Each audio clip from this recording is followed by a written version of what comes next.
Hi, this is Faiza और आज हम देखेंगे कि हम वर्ड्स के जो अपोज़िट हैं वो किस तरह से बना सकते हैं इंग्लिश में प्रीफ़िक्सेस को ऐड करके। प्रीफ़िक्सेस क्या होते हैं? प्रीफ़िक्सेस वो एक्सप्रेशंस होते हैं, वो लेटर्स होते हैं या ग्रुप ऑफ लेटर्स होता है, जिसको हम किसी भी वर्ड से पहले लगाकर उसका जो है अपोज़िट बना सकते हैं या उसकी जो पार्ट ऑफ स्पीच की कैटेगरी है उसको चेंज कर सकते हैं।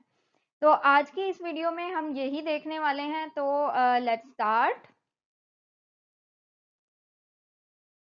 तो जी हमारे पास जो वर्ड हैं वो कौन-कौन से हैं? Successful, second is legal, third is patient, fourth is probable and fifth is pleasant. अब हमने प्रीफिक्सेस जो इनके साथ ऐड हो सकती हैं उनको ऐड करके इनका ऑपोजिट जो है वो बनाना है। तो अगर हमने सक्सेसफुल जिसका मतलब होता है कामयाब, उसका ऑपोजिट जो कि नाकामयाब है वो बनाना हो तो हमें क्या लगाना पड़ेगा? अन लगाना पड़ेगा। तो सक्सेसफुल प्रीफिक्स ऐड किया अन तो क्या बन गया? अनसक्सेसफुल जो कि ऑपोजिट है सक्सेसफुल का।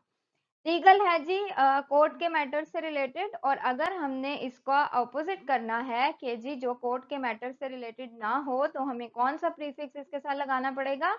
आई एल का। इलीगल जब ये होगा तो ये लीगल का ऑपोजिट बन जाएगा। Next is patient. पेशेंट का मतलब होता है ना एक मरीज, लेकिन ये वो वाला पेशेंट है जो एडजेक्टिव है जिसका मतलब है सबर वाला। अगर हमने इसको इम्पेशेंट यानी जिसमें कोई सब्र नहीं है वो बनाना है तो हमें क्या लगाना पड़ेगा? आई एम जो प्रीफिक्स है वो हम इसके साथ अटैच करेंगे impatient.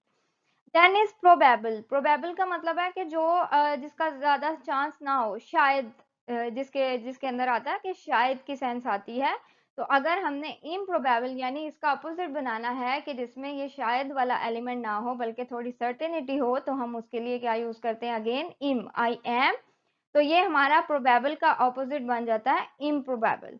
Then is pleasant. Pleasant का मतलब एज यू नो कि खुशगवार। तो अगर हमने खुशगवार को ना खुशगवार बनाना है तो हमें कौन सी प्रीफिक्स ऐड करनी पड़ेगी? Un. Unpleasant is are opposite of the pleasant.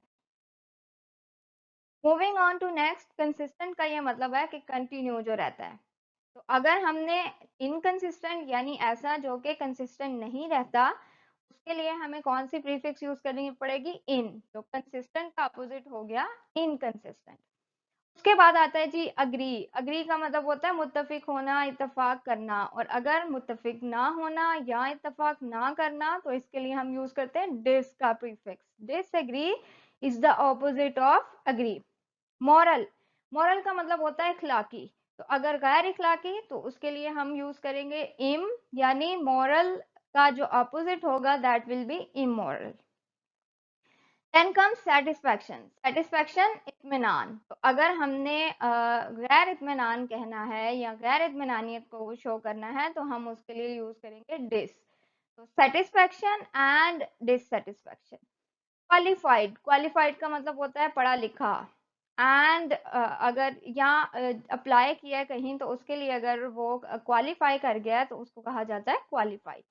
अगर हम इसका अपोजिट करना चाहते हैं तो अगेन हमें क्या यूज करना पड़ेगा? डिस। तो क्वालिफाइड का जो अपोजिट होगा दैट विल बी डिसक्वालिफाइड।